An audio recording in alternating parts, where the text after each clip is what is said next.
한 부부 이야기예요. 상계동에 사는 이모라는 여성인데요. 그분이 그 한 몇십 년 전, 한 30년 전이 1998년 중순까지만 해도 그 대구에서 남부럽지 않게 살던 중산층 가족입니다. 남편은 대기업 과장이고요. 이모라고 하는 여성은 고등학교 교사로, 그러니까 부부가 그 당시에 월 700만 원 정도 수입을 가지고 생활했었거든요. 그러니까 1억 5천만 원 정도 하는 49평 아파트에 살고 있었고, 승용차는 남편 거 한 대, 자기 거 한 대, 두 대를 가지고 운행을 했습니다. 남편이 갑자기 어떤 바람이 불었는지 컴퓨터 대리점을 하겠다고 퇴사를 했네요. 그리고 99년 6월부터 이제 어려움이 발생하게 되는데 보증 사기를 당하게 돼요. 남의 보증 쓰는 거 좀 신경 써야 될 것 같습니다. 5억 원의 빚을 떠안게 됩니다. 이러다 보니까 빚독촉에 시달리죠. 자꾸 이제 그 돈 내놓으라고 뭐 학교도 찾아오기도 하고 전화도 하기도 하고 집도 찾아오고 그래요. 그래서 결국은 망신스러워서 학교를 퇴사하게 됩니다. 아파트를 팔았습니다. 그 모든 비용 퇴직금으로 빚을 갚았음에도 불구하고 이 빚장이들의 빚은 계속 올라가기 때문에 갚았음에도 불구하고 3억 원의 빚이 또 남았어요. 그리고 2003년 8월에 카드 돌려막기가 불가능해집니다. 그러니까 생활고가 거듭되다 보니까 결국에는 이혼을 하게 됐어요. 근데 이혼한 그해 12월 신용 불량자가 되었는데 이 두 아이를 친구에게 맡겨 무작정 상경을 했어요. 그래서 일용직 청소부 생활을 하고 2003년 당시에 월 50만 원, 60만 원 정도 벌어서 20만 원은 아이들에게 보내줍니다. 넉넉했던 생활하다가 4년 반 만에 빈곤층으로 전락을 하게 돼요. 그러니까 사람이 곤두박질하게 되는 게 순식간인 거죠. 4년 반에 그냥 빈곤층으로 전락을 했습니다. 기초생활보장 수급자 신청을 했는데 월 소득이 최저 생계비를 넘기 때문에 탈락을 했습니다. 또 남편 호적에 있는 아이들도 아버지가 있다는 이유로 혜택을 받지 못하게 되죠. 그러니까 이런 형식적인 어떤 그런 규제 때문에 진짜 필요한 사람들이 도움받지 못한 일들이 만들어지게 돼요. 그래서 이런 가정들이 꽤 많다 그래요. 그러다 보게 되니까 가난이란 말을 입에 달고 살게 되고요. 또 국민의 한 70% 정도가 나는 가난하다 이렇게 생각을 한다 그래요. 그래서 기쁨이나 감사보다도 불평이 많고 또 불만족스럽게 살아갑니다. 그리고 내가 없다, 가난하다 생각하게 되니까 가지려고 그러겠죠. 나 가난하기 때문에 난 좀 더 있어야 되고, 난 가난하기 때문에 좀 더 벌어야 되고, 난 가난하기 때문에 더 많이 내가 소유해야 되고, 이런 마음을 가지고 살게 돼요. 그래서 욕심이 많아지게 됩니다. 어떤 분이 이런 글을 썼어요. 9을 갖고 있으면 열을 채우려 하기에 늘 쪼들리고 여유가 없는 것. 99을 갖고 있으면서 100을 채우려 하기에 늘 불안하고 바쁜 것. 100을 채우면 1000을 채우고 싶고 1000을 채우면 10,000을 채우고 싶고, 그러는 사이에 어느새 진정으로 소중한 것은 모두 사라져 버립니다. 채우지 마세요. 지금이 최상이라고 생각하세요. 내 손이, 내 마음이. 이런 결론을 내렸습니다. 당장 채우려고 애쓰지 않아도 인생은 저절로 차기 마련입니다. 이 공감이 되십니까? 에이, 그래도 채워야 마시지 뭐 이렇게. 채워야 마시지. 근데 정말 그럴지 모르겠습니다. 60만 부자가 있는데요, 지금 소유한 것 가지고도 충분히 살만해요. 그런데 지금 제가 여러분들에게 소개했던 그 글처럼 더 많이 갖고 싶고 더 많이 벌지 못하는 것 때문에 답답한 거예요. 왜 남들은 돈을 많이 버는데 왜 나는 같은 시간 일하고도 왜 돈을 벌지 못할까? 그래가지고 답답하니까 자기 별장까지 있는 사람이거든요. 별장 앞을 걷게 됩니다. 근데 그 별장을 걷다 보게 되니까 편하게 바다를 바라보고 있는 한 사람을 만나게 되는데 어부예요. 아무 일도 없이 편하게 앉아 있습니다. 근데 할 일 없이 앉아 있는 것이 이 사람 눈에는 못마땅해 보였어요. 아니, 젊은 할 일 없이 왜 저렇게 멍 때리고 앉아 있을까? 그래가지고 한마디 건넵니다. 왜 고기를 잡으러 나가지 않습니까? 그랬더니 어부가 대답합니다. 오늘은 충분히 잡았습니다. 아이, 그럴수록 더 많이 잡아야죠. 그러니까 어부가 웃으면서 이렇게 얘기를 해요. 아이, 사장님, 지금도 충분한데 더 잡아 뭐에 쓰겠습니까? 이런 말을 들은 부자가 이 어부를 한심하고 어리석은 사람이라고 생각했어요. 내가 한 수 가르쳐야 되겠다. 당신이 지금이라도 나가서 물고기를 잡으면 더 많은 돈을 벌게 될 겁니다. 그러면 더 좋은 배를 사게 될 것이고, 그 더 좋은 배를 타고 더 깊은 곳에 가서 더 멀리 가서 더 많은 고기를 잡으실 거고, 더 많은 고기를 잡게 되면 그걸 팔아 더 많은 돈을 벌게 될 것이고, 더 좋은 그물을 사서 더 많은 고기를 잡게 될 것이고, 그러면 더 많은 돈을 벌 거 아닙니까? 그러다 보게 된 배도 한 개, 두 개, 세 개 배도 늘어나게 될 것이고, 당신도 나처럼 저 별장을 갖고 있는 부자가 될 수가 있어. 이 듣고 있던 어부가 물어봅니다. 사장님, 그 후에는 무엇을 할 수 있을까요? 부자가 큰 소리로 대답합니다. 그러면 당신은 앉아서 인생을 즐길 수 있습니다. 그랬더니 어부가 만족한 웃음으로 대답합니다. 아, 그럼 됐습니다. 사장님은 지금 내가 무엇을 하고 있다고 생각하세요? 이 어부가 인생을 즐기는 중이에요. 고기를 많이 잡지 않았지만 잡아놓고, 먹을 만큼 잡아놓고, 팔 만큼 잡아놓고 앉아서 인생을 즐기는 중입니다. 더 가지려는 부자는 고민하면서 바닷가를 거닐고 있어요. 가난해 보이는 어부는 앉아서 인생을 즐기고 있어요. 누가 행복하고 누가 복 있는 사람일까요? 여러분, 우리가 교도관 이 본문의 말씀, 하나님 말씀을 보게 되니까 우리 주님 예수 그리스도를 복 주시는 분으로 소개를 하죠. 예수님이 이제 사역을 시작하시면서 여러 사역을 많이 하셨습니다. 병자 고치시고, 귀신도 쫓아내시고, 복된 소식을 전해주시고, 이렇게 사람들이 막 모여들죠. 많이 모여들었습니다. 근데 그런 모든 모여든 무리들을 보시면서 제자들을 따로 불러가지고 특별 수업을 시키시는 겁니다. 그 많은 사람 가운데 12명의 제자를 따로 불러내가지고 너희들은 이것을 듣고 배우라고 가르치는 거죠. 그 가르친 첫 번째의 메시지가 바로 8가지 복을 말씀하신 겁니다. 세상에서 많은 사람들이 바라는 간절한 소망이 있다면 또 잘 되는 행복, 또 복 있는 삶을 기대하고 살아가죠. 이거는 누구나 다 똑같아요. 동서고금을 막론하고 복 있는 삶을 살아야 된다, 행복하게 살아야 된다라는 그런 꿈과 기대와 소망이 있거든요. 우리나라 사람들도 마찬가지인데요. 우리가 쓰는 물건들이 있지 않습니까? 자주 쓰는 물건, 잘 사용하는 물건, 내 가까이 두고 있는 물건들에 복자를 새겨 집어넣어요. 복자. 숟가락에도 복자, 밥그릇 뚜껑에도 복자, 이불에도 복자, 베개도요 양쪽에다 붙여서 복 집어넣었어요. 문 안에도 복자, 문 바깥에도 복자, 그리고 아이 이름도 부를 때 복자야, 여자한테. 복자가 그렇게 중요하단 말이죠. 그런데 그 많은 복들 가운데에 옛 어른들이 이렇게 얘기를 합니다. 오복이 최고다. 그 많은 복 가운데 오복이 있으면 그 사람은 행복하다 그래요. 5가지 복이거든요. 첫째 복이 어떤 것인가? 치아가 좋은 것입니다. 잘 먹어야 오래 사는데 치아가 빠지게 되면 영양 공급이 제대로 되지 않고, 예전에는 이 치아가 손상이 되기 때문에 세균이 감염이 돼서 사망하는 그 사람들이 많았다는 얘기입니다. 예전에 생존율이 굉장히 짧았잖아요. 30세, 50세 이렇게 살다가 돌아가시고 60세만 돼도 굉장히 오래 산 것으로 이렇게 생각을 했다 그 말이죠. 그런데 요즘 지금은 다 치과가 발전해가지고 웬만한 치아는 다 수리하고 살아가니까 예전에 이 오복이라는 것이 별로 의미가 없어지게 됐어요. 그런데 예전에는 치아가 좋아 이것을 복에 집어넣었어요. 그래서 일단 치아라고 그러는 것도 이유가 있습니다. 왜냐하면 제가 예전에 사역했던 교회 청년들끼리 지들끼리 모여서 막 얘기를 해요. 근데 거기 치과 의사가 있었어요. 근데 한 젊은 청년이 이런 얘기를 합니다. 형 이빨 어떻게 고치면 되니까는 갑자기 성의를 팍 내. 이빨이 뭐야 이놈 새끼야. 그러더니 너한테 머리를 대가리라고 하면 좋냐?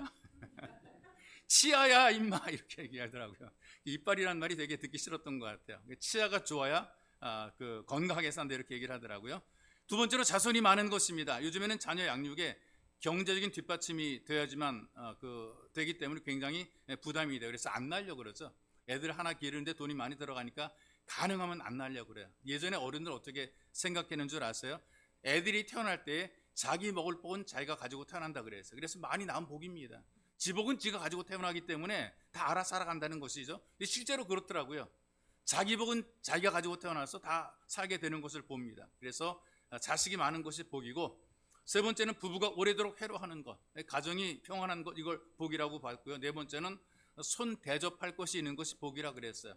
손님을 대접할 수 있는 여유가 있다면 경제적으로 괜찮다는 얘기죠. 경제적인 여유가 있으면 이것을 복이라 그랬고요. 다섯 번째는 명당에 묻히는 것. 죽어서도 명당에 묻히게 되면 자녀들에게 이 복을 전달해 주기 때문에 좋은 명당에 묻히겠다, 이제 그런 꿈들을 가지고 살았고, 이것이 5가지 복이라 그랬습니다. 근데 바로 여러분, 예수님께서는 이런 것과 비교도 되지 않는 8가지의 복을 말씀을 했단 말이죠. 8가지 복. 이런 사람이 복이 있다. 이렇게 살면 복 있는 사람이라. 이렇게 여러분과 제가 서로 교독한 말씀이 우리에게 가르쳐주는 메시지입니다. 그 첫 번째가 어떤 것이냐? 마음이 가난한 자가 누리는 하나님 나라의 복, 두 번째는 애통하는 사람이 누리는 위로의 복, 세 번째는 온유한 사람이 누리는 땅을 기업으로 받는 복, 세상에서 부족하지 않도록 챙겨주는 거겠죠. 네 번째는 의에 줄인 자가 누리는 배부름의 복, 신령한 복으로 만족하게 되는 것을 의미하고 있습니다. 다섯 번째는 긍휼히 여기는 사람이 누리는 긍휼함을 받는 복, 이 긍휼함을 받는 복이 굉장히 중요하거든요. 사람들에게 많이 도움을 받고 하나님께서 우리를 볼 때에 애틋한 마음으로 바라보는 겁니다. 여러분, 사람들을 바라볼 때 애틋한 마음으로 바라보게 되면 뭔가 자꾸 내주고 싶잖아요. 챙겨주고 싶고 도와주고 싶은 마음이 있는 것처럼 이 긍휼의 복이 그런 겁니다. 어디를 가든지 사람들이 좀 이렇게 도와주고 싶은 마음이 있단 말이죠. 애틋하게 바라보고 생각하는 거죠. 사랑받는 그런 복이라고 보면 될 것 같아요. 그리고 여섯 번째는 마음이 청결한 자가 누리는 하나님을 보는 복. 마음이 청결하게 되면 하나님 본다 그랬어요. 하나님을 경험하는 거죠. 하나님을 누리며 살아가는 것입니다. 일곱 번째로 화평하게 하는 사람이 누리는 하나님의 아들이라 일컬음을 받는 복. 하나님께서 아버지가 되시고 그리고 그 귀한 가문의 영광을 누리게 되는 것. 우리는 예수 가족으로서 이 은혜를 누리고 살아갑니다. 여덟 번째, 의의를 위하여 핍박을 받는 사람이 누리는 복으로 천국을 자기의 것으로 소유하는 복. 이 복을 얘기를 해주게 되는데, 이 복이라는 것이 삶과 죽음을 넘어서는 복이에요. 살아서만 받는, 이빨 튼튼한 것은요, 치아가 튼튼한 것은 살아서만 받는 복인데, 예수님이 말씀하신 복은 살아서뿐 아니라 죽어서도 받는 복이 되는 거죠. 그래서 영원히 누리는 복이라고 볼 수가 있고요. 또 이거 영적인 것만 복이 아니라 육적인 복도 누려지게 돼 있어요. 이 땅에 살면서도 이 복을 누리게 돼 있어요. 그래서 여러분, 이 8가지의 복을 받고 누리며 살아가는 사람들에게는 공통점이 있습니다. 이 말씀의 내용 속에 하나의 공통점을 찾는 것이 어떤 거냐면은, 나는 복을 받아야 되겠다라고 막 움키는 거. 오복은 막 받으려고 애를 쓰고 내가 찾아야 되고 만들어야 되는 거거든요. 근데 이 복을 받으려고 움키거나 쌓아두거나 잡으려고 그런 것이 아닙니다. 자기를 비우는 것이고, 자기를 내려놓는 것이고, 자기 유익을 구하지 않는 것이고, 어떻게 살아가느냐? 찬양했던 것처럼 하나님의 은혜로 살아가는 거예요. 하나님의 은혜로 살게 돼 있단 말이죠. 은혜에 대한 하나님의 손길에 대한 기대와 갈망이 있는 것이죠. 하나님께서 내 인생을 책임져 줄 것이고 내 삶을 보장해 줄 거라는 믿음을 가지고 살아가는 겁니다. 그래서 자기를 내려놓음으로 하나님의 복으로, 은혜로 살게 돼 있고, 이런 사람들이 결국 더 잘되게 돼 있단 말이에요. 그래서 내려놓음을 통해 잘됨을 누리게 돼 있습니다. 여러분, 우리 주변에서 들리는 소문을 이야기를 들어보게 되면 가지라, 많이 가지라 그러잖아요. 내가 가지지 못하면 불행한 것이기 때문에 내 것은 내 것이고 네 것도 내 것이고 이 악착같이 가지라 그랬잖아요. 우리 마음속에는 이런 본성이 있거든요. 결핍이 있기 때문에 갖고 싶은 욕심을 가지고 살아갑니다. 내가 더 많이 가져야 되고 그것도 모자라서 몽땅 가져야 되고 더 가지려고 살아가는 사람들이 이 땅의 사람들의 모습이란 말이죠. 옛날에 그 원숭이와 개가 친구로 지냈다 그래. 옛날 이야기예요. 여러분, 개가 물속에서만 사는 것이 아니라 땅 위에서도 막 기어다니고 막 그러잖아요. 근데 가을철이 되었을 때에 이 원숭이가 개를 찾아왔어요. 개가 아니고 개. 이렇게 다니는 개를 찾아왔어요. 이 개가 자기가 찾은 자기를 찾은 손님을 대접하겠다고 원숭이한테 떡을 해 먹자 그러는 거예요. 그리고 급하게 논으로 가서 벼를 훑어다가 떡을 만들었어요. 손님 대접하는 거죠. 그런데 기다리는 동안에 원숭이는 배가 고파 미칠 지경입니다. 개는 손님에게 떡을 만들어 대접하기 위해서 열심히 대접하는데, 이 배고픈 원숭이가 이 개가 만든 떡을 보자마자 혼자 먹을 욕심이 생기는 거예요. 나눠 먹을 그런 여유가 없고 혼자 먹을 생각이 생겨서 얼른 떡을 몽땅 집어들고 나무 위로 막 기어 올라갔어요. 이 개는 자기가 기껏 만들어 놓은 떡인데 홀랑 들고 올라가니까 어떻게 할 방법이 없는 거죠. 나무만 쳐다보고 있었단 말이죠. 근데 마침 바람이 막 강하게 불어오게 되니까 원숭이가 떨어지지 않으려고 나무를 붙잡는 동안에 떡을 떨어뜨려 버리고 말았어요. 나무 아래서 떡만 바라보던 개는 이게 웬 떡이냐 하면서 얼른 집어들고 자기 집으로 기어들어가 버렸어요. 구멍으로, 이 개구멍으로 들어갔단 말이죠. 이제는 개가 원숭이를 놀리면서 떡을 떼어먹습니다. 용용 죽겠지만 떡을 떼어먹었습니다. 원숭이가 좁은 구멍을 들여다보니까 이거 어찌할 수 없는 거예요. 좁은 구멍에 들어가서 떡을 떼먹고 있는 자기는 어찌할 수 없습니다. 화가 난 원숭이가요, 개 구멍에다 엉덩이를 대고 독한 똥방구를 껐어요. 빵 껐어요. 그러니까 이 개가 놀라가지고 그냥 원숭이의 엉덩이를 찌개로 물어 뜯어버리고 말았습니다. 그래서 여러분, 원숭이의 엉덩이에 털이 빠져 빨갛게 돼버리고 원숭이 엉덩이에 그 물어뜯은 털이 개 발에 달려서 그 개털이 되었다, 이제 그런 얘기가 있습니다. 사람들이요, 잘 되는 것은 다 찾아야 돼. 내가 다 찾아야 돼. 너 주면 안 내 거야, 다 내 거야. 욕심이란 말이죠. 이 욕심들이 누가 주는 것인가? 내가 만들어내기도 하지만 충동을 받게 되는 겁니다. 악한 영의 충동을 받게 되죠. 사탄의 충동을 받게 되는 거죠. 이 사탄의 존재가 하나님처럼 되려고 하다가 쫓겨났어요. 이 땅의 모든 것들을 자기가 집어삼키려고 그래요. 모든 것들을 자기 발 아래 두려고 그래요. 사람을 완벽하게 타락을 시켰어요. 그리고 미혹을 하잖아요. 하나님처럼 될시다 계속 미혹한단 말이죠. 오죽하면 사람으로 오신 하나님의 아들 예수님까지도 시험했습니다. 천하 만국을 다 보여주면서 내 발 아래 절하게 된 내가 다 주겠다고 속였어요. 사람으로 하여금 절대 만족하지 못하게 만들어 놓습니다. 가지고도 살만하고도 먹을 만한데도 불구하고 늘 모자라다, 부족하다, 없다라는 그런 마음을 갖게 하고 어떻게 해서든지 하나라도 챙기려고 그래요. 남에게 들어가지 않고 내가 먼저 잡으려고 그러고, 내가 먼저 챙기려고 그러고, 내가 먼저 주머니에 넣으려고 그러고, 다 내가 챙기려고 그런단 말이죠. 이렇게 챙겨도 그것 가지고 행복할 수 없다고 미혹을 합니다. 계속해서 욕심을 자극하죠. 여러분과 제가 사는 이 세상의 모습을 보게 되면 내려놓지 못한 욕심 때문에 망하는 사람들의 이야기가 너무나 많이 들려옵니다. 또 높아지려고 그러다가, 더 많이 가지려고 그러다가, 더 잘 되려고 그러다가 상자에 돈을 담아 가득 주고받다가 걸려서 망신당하는 경우들, 공무원들이 뇌물을 받고 부실공사 눈 감아 주었다가 같이 망하게 되는 이야기들, 어떤 여인은 여러 곳에 보험을 가입해 놓고 그 보험금을 타내기 위해서 남편을 죽게 만들고 눈을 멀게 만들고 오빠랑 어머니까지 살해했다가 발각이 됩니다. 이게 제정신으로 할 수 있는 일은 아닌 것 같아요. 있음에도 불구하고 더욱더 잡아야 되고 더욱 모아야 되고, 여러분, 이렇게 재물에 대한 욕망이 사람 여러 명을 잡았습니다. 비굴하고 치사하고 악랄하게 잘 살아야 된다. 이게 사탄에게 미혹된 삶이란 말이죠. 하나님께서 우리에게 말씀하십니다. 욕심이 잉태하면 죄를 낳게 되고 죄가 커지게 되면 사망을 낳는다. 이거 들었음에도 불구하고 여전히 욕심을 내려놓지 못하고 살아가는 거예요. 기독교인들이 이렇게 사는 경우들이 많다는 얘기죠. 나는 아니라고 생각합니다. 이 정도는 욕심도 아니라고, 남들도 이 정도는 다 하고 살아간다고. 여러분, 그게 아니에요. 내려놓지 못하게 되면 누구든지 욕심에 눈이 뒤집어져서 그릇된 선택을 하게 되는 겁니다. 많은 재산을 물려받고도 불행하게 인생을 마감하는 사람들이 있고요. 평생 돈을 목적으로 살아간 사람들이 자녀에게 남겨주는 것은 어떤 것이냐? 돈의 가치, 물질의 가치밖에 남겨주는 것이 없습니다. 그래서 그 돈을 내려놓지 못함으로 더 불행하게 되는 거죠. 이것이 돈이 많은 사람에게만 일어나는 일이 절대로 아닌 겁니다. 몇 년 전에 세상을 떠난 아버지로부터 4,500만 원의 유산을 받은 두 아들이 있습니다. 4,500만 원. 요즘 말로 껌값이죠. 요즘 정도로 보기에는 별로 큰 규모는 아닌데요. 유산이라고 할 것도 없습니다. 아버지가 유언을 했어요. 큰아들은 전체 금액의 3분의 1을 가져라. 그러니까 4,500만 원의 3분의 1을 가지고 작은 아들에게는 3분의 1을 주어라, 이렇게 얘기를 했단 말이죠. 그런데 돌아가신 아버지 장례를 치렀습니다. 큰아들이 동생의 지분을 주지 않는 겁니다. 4,500만 원 통째로 제가 다 가졌습니다. 이 동생은 형에게 자기의 지분을 달라 그랬어요. 1,500만 원 내놔라. 아버지가 유언하지 않았냐? 내놔라. 형이 그래 알았어, 돈 줄게. 그리고 동생을 자기 차에 태우고 서울에 출발해서 경상남도 양산까지 갑니다. 이 동생이 영문도 모르게 돈 1,500 준다니까 그냥 따라갔어요.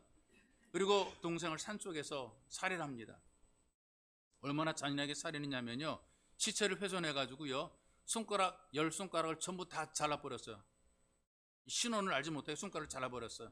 시체가 발굴되더라도 지문 감식을 통해서 신원을 알아보지 못하게 만들어 놓은 거죠. 이렇게 끔찍한 일을 저지른 사람이 누구냐? 친형이라고요. 그것도 다른 것도 아닙니다. 1,500만 원, 1,500만 원 안 주려고 이것 때문에 일어난 사건이거든요. 소위 요즘에 말하는 껌값인 1,500만 원, 이것 때문에 일어난 사건입니다. 부모가 애써서 물려준 유산, 얼마 안 되는 작은 유산인데 이거 혼자 다 차지하려고 동생 주는 것이 아까워서, 그래서 이 동생을 살해한 것이란 말이죠. 여러분, 주변에 돈이 많은 사람만 일어나는 것이 아니라 없는 사람들도 이런 욕심을 가지게 되니까 이런 일들이 만들어지게 돼요. 결혼, 지참금 문제 때문에, 혼수 때문에 가정이 결혼하려다 깨지는 그런 경우들이 많이 있고요. 심지어 우리나라가 아닌 인도 같은 데서는요, 19살 난 신부가 불에 타 죽었어요. 왜 그러냐? 지참금을 왜 적게 갖고 왔냐는 거죠. 돈 더 가져오라고 확대를 했어요. 그런데 아무리 봐도 이 19살짜리 이 신부가 돈이 나올 구멍이 없는 거예요. 돈을 가져올 그런 능력이 안 되는 거예요. 그러니까 온몸에다 석유를 부어버리고 불질러서 죽게 했다는 그런 내용을 읽어봤어요. 돈 때문에 일어나는 수많은 비극적인 일들은 재벌의 문제만이 아니고요. 금액이 많고 적음의 문제가 아니란 말이죠. 욕심 때문에 만들어지는, 이 욕심 버리지 못하니까 만들어지는 사건이 되는 겁니다. 누구든지 욕심을 내려놓지 못하게 되면 언제나 일어날 수 있는 비극이 되는 겁니다.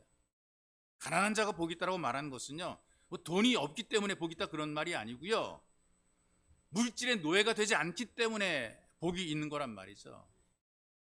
노예로 살지 않은 겁니다. 있거나 없거나 노예가 되지 않은 거예요. 애통하는 것도 소유가 없거나 더 가지지 못해 애통하는 것이 아닙니다.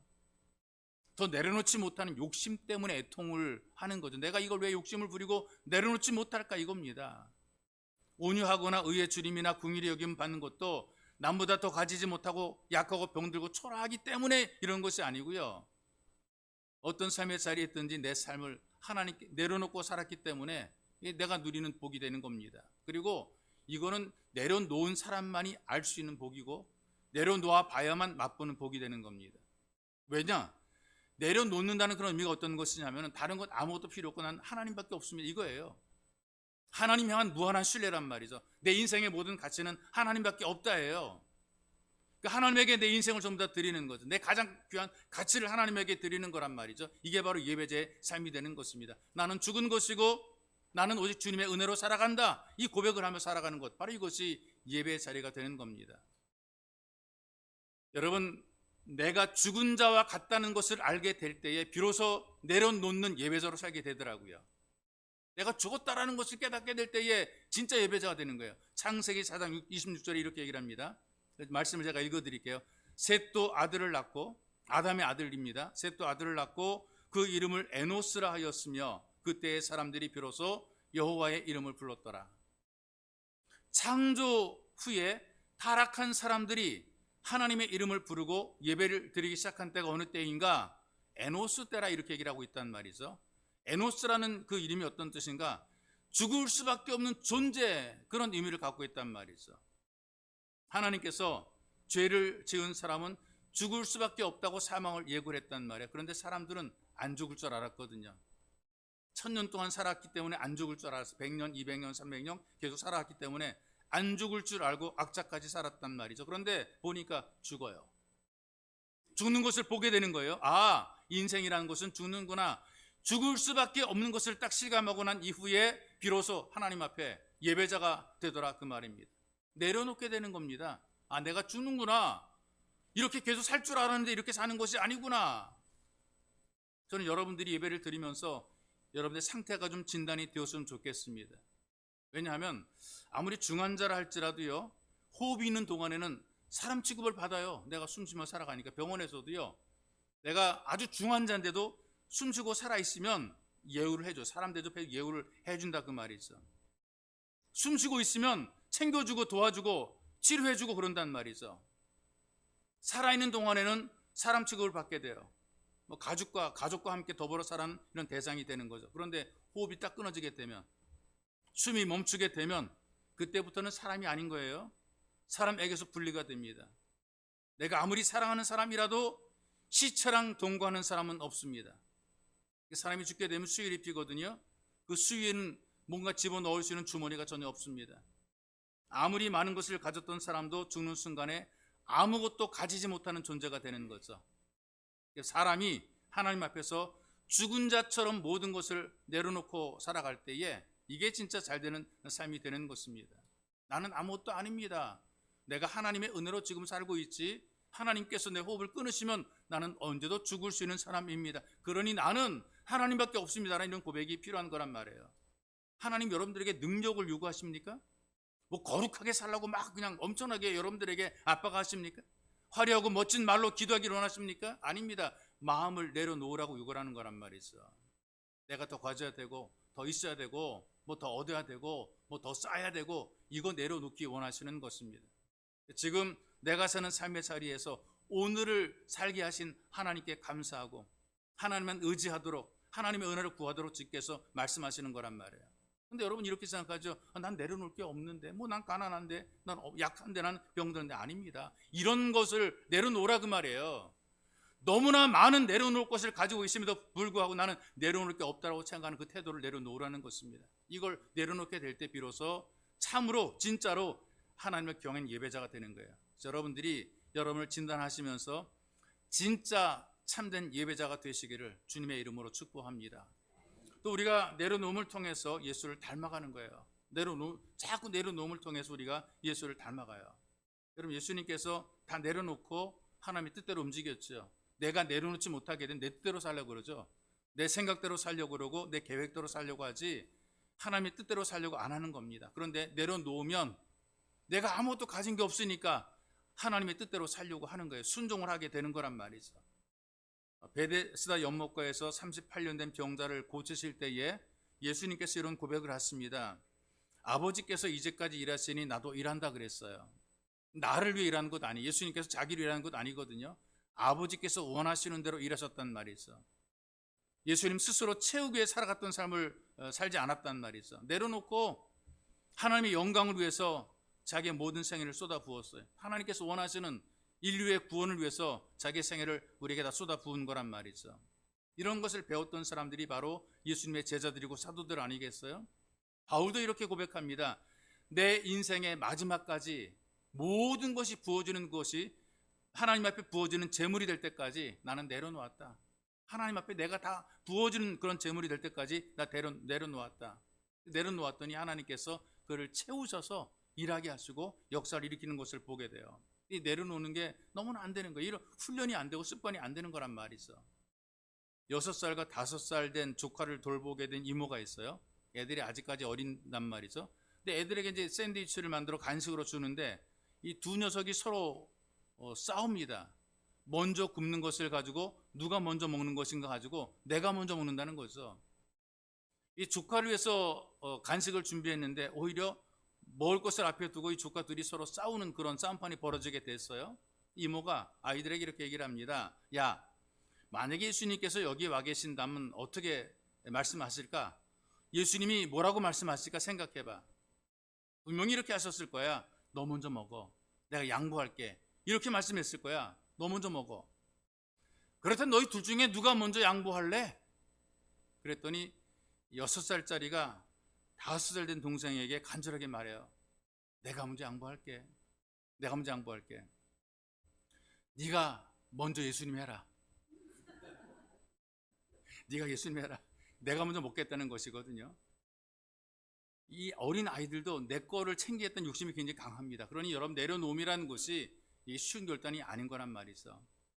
더욱 잘 되는 사람들은 빼앗기지 않고 내어주는 것, 채우지 않고 비우는 것, 다스리지 않고 섬겨주는 것, 강요하지 않고 따르는 것, 올려놓지 않고 내려놓는 것, 이것이 쉬운 게 아니란 얘기예요.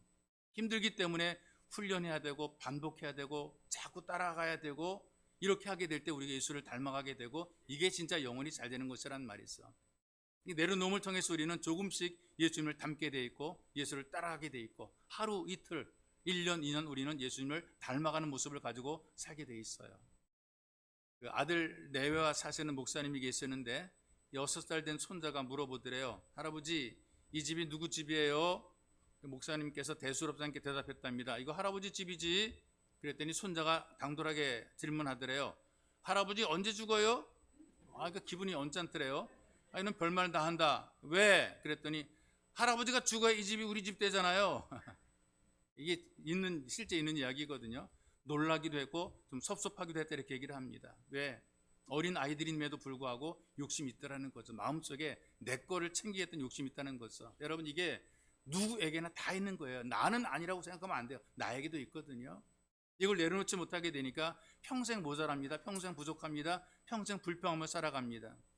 그런데 우리 가운데는 그렇게 살지 않고 행복을 전달해주는 행복 바이러스가 있죠. 남들에게 좋은 이미지를 보여주는 그런 분들이 있습니다. 좀 이렇게 사람과 대화하거나 모임을 가질 때에 좀 편안하게 만들어준 너그러 미는 그런 분들이 있지 않습니까? 굉장히 친절하기도 하고요. 그리고 사람을 보게 되면 좀 다시 만나고 싶은 그런 사람도 있지 않습니까? 지금 다시는 안 보고 싶어. 그러니까 보기 싫은 사람이 아니라 또 만나고 싶은 사람이 있단 말이죠. 이런 사람들이 바로 예수를 닮은 사람들입니다. 내려놓은 사람들이라 그 말이죠. 내려놓았기 때문에 그를 또 보고 싶은 겁니다. 만나고 싶은 것이고 같이 하고 싶은 것이란 말이죠. 그래서 그리스도의 향기로 살아가는 사람들에게는 내려놓음의 삶이 보인다는 겁니다. 내려놓게 되니까 나만 기분 좋고 보람 있고 행복한 것이 아니라 사람들에게 행복을 전달해주는 행복의 전달자가 되는 거란 말이에요. 내려놓음을 통해서 예수를 닮아가는 사람들의 모습을 보게 되면 지나친 이게 욕심부리지 않더라고요. 없는 것에 막 왜 이렇게 없을까 불평하지 않고 있는 것에 감사하더라고요. 물론 부족한 것이 많지만 그래도 남아 있는 것에 감사하더라고요. 생각하는 것도 보게 되면 분수에 넘치지 않아요. 염려하는 것도 내려놓고 불안과 두려움도 내려놓게 되고 자존심도 내려놓게 되고요. 그리고 인생에 살고 죽는 것까지도 내려놓더라고요. 자기 인생에 오고 가는 것까지도 내려놓습니다. 그리고 고백합니다. 나는 하나님을 믿습니다. 하나님 믿으니까 내려놓게 되는 것입니다. 우리가 진실로 하나님 믿으면 누구나 이 내려놓음의 예배자가 되는 것입니다. 그리고 정말 하나님을 믿어야 내려놓게 되는 거예요. 하나님께서 우리 삶의 인도자이신 것을 믿게 되면 내려놓게 되어 있습니다. 하나님께서 여러분과 저의 보호자가 되시고 우리의 방패가 되시고 산성이 되시고 눈동자같이 우리를 지키시는 분입니다. 이걸 믿으라 그 말입니다. 성경이 말씀했으니 믿으라 그 말입니다. 그래서 하나님 앞에서 내려놓음의 예배자가 되게 될 때에 여러분들의 삶은 하나님이 보장해 줍니다. 여러분들이 책임지는 삶이 아니라 하나님이 책임져 주는 삶이 됩니다. 내가 기대했던 것보다 원했던 것보다 하나님께서 더 좋은 것으로 채워주는 거란 말이죠. 전에는 내가 더 채우려고 애를 썼기 때문에 늘 쪼들리고 여유가 없었습니다. 더 소유해야 되기 때문에 불안하고 바쁘게 살았습니다. 내려놓으니까 마음이 편해지게 되는 거예요. 여러분, 예수님을 닮은 예배자가 되어서 풍성함과 평안함을 누리시는 복 있는 예수 가족이 되시기를 주님의 이름으로 축복합니다. 이런 기도할 때에 주의 말씀이 기도의 제목이 되었으면 좋겠어요. 잡으려고만 했기 때문에 짜증과 불평과 원망이 많아서 하나님 내 삶에 왜 이렇게 원망이 많고 불평이 많고 왜 짜증이 많습니까? 잡으려고 했기 때문에 그렇습니다. 주님 나를 불쌍히 여겨 주옵소서. 더 있어야 되고 더 가야 되고 더 가져야 되고 내가 더 누려야 되고 주님 이런 어리석은 욕심을 내려놓을 수 있도록 은혜를 베풀어 주옵소서. 나는 아직 가난하다. 이 가난한 생각 때문에 쪼들리고 살아갑니다. 바쁘게 살아갑니다. 감사와 감격도 잊어버리고 살아. 주님 이런 모든 생각을 내려놓게 하시고 주님 계시니 나는 만족합니다 고백하게 만들어 주옵소서. 그래서 이 한 해를 정리하면서 내려놓고 주님의 은혜로 채워주는 기쁨을 누리도록 간절히 기도합시다. 그리고 기도하시면서 하용만 형제 항암투병에 능력을 주시고 담대케 하소서. 불러가실 때 불러가더라도 기적을 체험하고 하나님 은혜를 누리게 만들어 주옵소서. 기복순 권사님 위로해 주옵소서. 요양병원에 계시는데 하나님 외롭지 않고 고독하지 않고 주의 손이 함께하사 살한 노종을 위로하소서. 그래서 여러분들이 간절히 기도하시고 여러분들이 갖고 있는 기도 제목도 좀 더 기도하기 위해 함께 기도하시겠습니다. 살아계신 아버지 고맙고 감사합니다. 우리에게 은총과 사랑을 베풀어 주시고 우리로 하여금 주의 말씀을 들을 수 있도록 은총 베푸시니 고맙고 감사합니다. 우리는 주님 욕심이 많은 사람들입니다. 잡으려고만 했습니다. 챙기려고만 했습니다. 내가 쌓아두려고만 했습니다. 주님 우리가 없는 것 때문에 원망 불평을 많이 했습니다. 가지지 못한 것 때문에 짜증스러웠습니다. 일이 안 되는 것 때문에 원망을 많이 했습니다. 하나님 더 채우려고 했기 때문에 더 있어야 된다고 생각했기 때문에 주님 이런 모든 마음들을 내려놓게 붙잡아 축복해 주시옵소서. 가난하기 때문에 주님 우리가 불안하게 살았습니다. 언제나 쪼들리며 살았습니다. 바쁘게 살았습니다. 감사도 없이 살았습니다. 감격을 잃어버리며 살았습니다. 하나님 믿는 것에 감사하며 살게 도와주시옵소서. 누리는 것에 감사하게 도와주시옵소서. 오늘을 사는 것에 기뻐하게 도와주시옵소서. 다 내려놓고 주님만 바라보는 진짜 믿음의 사람이 되기 원합니다. 참된 믿음의 사람이 되기 원합니다. 하나님의 은혜를 누리며 살기 원합니다. 내가 불안했던 것, 내가 두려웠던 것, 내가 잡으려고 했던 것, 내가 했었던 것 주님께서 해결해 주시고 주님이 도우시기를 간절히 원하며 씀합니다. 우리를 챙기시는 능하신 하나님 아버지, 이제 이 안에를 정리를 해야 되겠습니다. 하나님의 안에를 정리하면서 우리의 삶들을 내려놓게 하소서. 하나님의 은혜로 채워주는 기쁨을 누리게 만들어 주시옵소서. 하나님의 은혜와 능력이 우리 위에 함께 하시고 우리를 지키시며 챙겨주시옵소서. 주님 우리가 날마다의 삶이 평안하게 하시고 감격적인 삶이 되게 만들어 주시고 주의 인도 따라 살아가는 복 있는 삶이 될 수 있도록 주님 우리를 도와주시옵소서. 성령으로 인도해 주시옵소서. 질병 가운데 고통받는 하용만 형제 하나님 기복 능력 주시옵시며 감당해내게 만드시고 거룩한 능력을 육심으로 하나님의 기적을 체험하게 붙잡아 주고 오게 해주시고, 선한 요한병원에 입원해 계신 김옥순 권사님 주의 은혜 함께 외롭거나 고독하지 않고 주의 능력의 당대 붙잡아 주고 하소서. 하나님 위로와 격려받던 주께서 복의 복을 더하여 주시옵소서. 살아계신 하나님 아버지, 우리도 욕심이 많은 사람들입니다. 타고난 천성이 부족하고 모자라서 우리는 탐욕을 품고 살며 이 땅에 욕심을 가지고 살아갑니다. 지금 지나친 욕심 때문에 마음이 불안했고 그리고 초조했으며 늘 쪼들림 속에 살았습니다. 바쁘게 살아갔습니다. 감사도 잃어버리고 감격도 없이 살았습니다. 주님, 내려놓음을 통해서 주님 주시는 참된 평안 누리게 만드시고 하나님이 진정 우리의 주인이고 보호자가 된다는 사실을 삶의 현장에서 체험하도록 은총을 베풀어 주옵소서.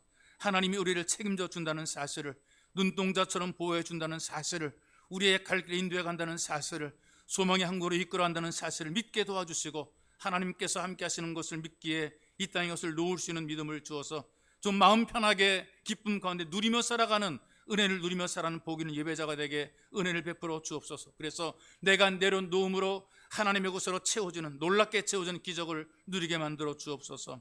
우리 가운데 육체 질병 가운데 고통받는 사람이 있습니다. 하용만 형제 기억해 주시고, 저가 담낭암으로 항암 투병 중에 있사오니 주님, 투병에서 병을 이겨낼 수 있는 능력을 덧입혀 주시고 담대하게 만들어 주시고 이기게 만들어 주시고 하나님의 기적을 경험하고 누리게 만들어 주셔서 하나님은 살아계십니다 고백하도록 주님께서 은총을 베풀어 주옵소서. 기복순 권사님 위로하소서. 하나님, 천안의 요양병원에 입원해 계시는데 외롭지 않고 고독하지 않고 주님께서 함께 하시는 위대한 위로와 능력을 함께 누리며 살 수 있도록 복 내려주시고 하늘의 소망 가운데 있게 주님 사는 삶이 기쁨과 감사와 보람의 삶이 될 수 있도록 은총을 덧입혀 주시고 주님 위로하며 주님 격려해 주옵소서. 그리고 예배의 자리에서 함께 기도하며 간구하며 소원하랬던 모든 예수 회복들의 기도와 간구를 기억해 주시고 저들의 마음과 삶 속에 제 은총이 넘치게 부어지게 도와주옵소서. 그 배로 우신 예수님의 이름으로 기도하옵나이다. 아멘.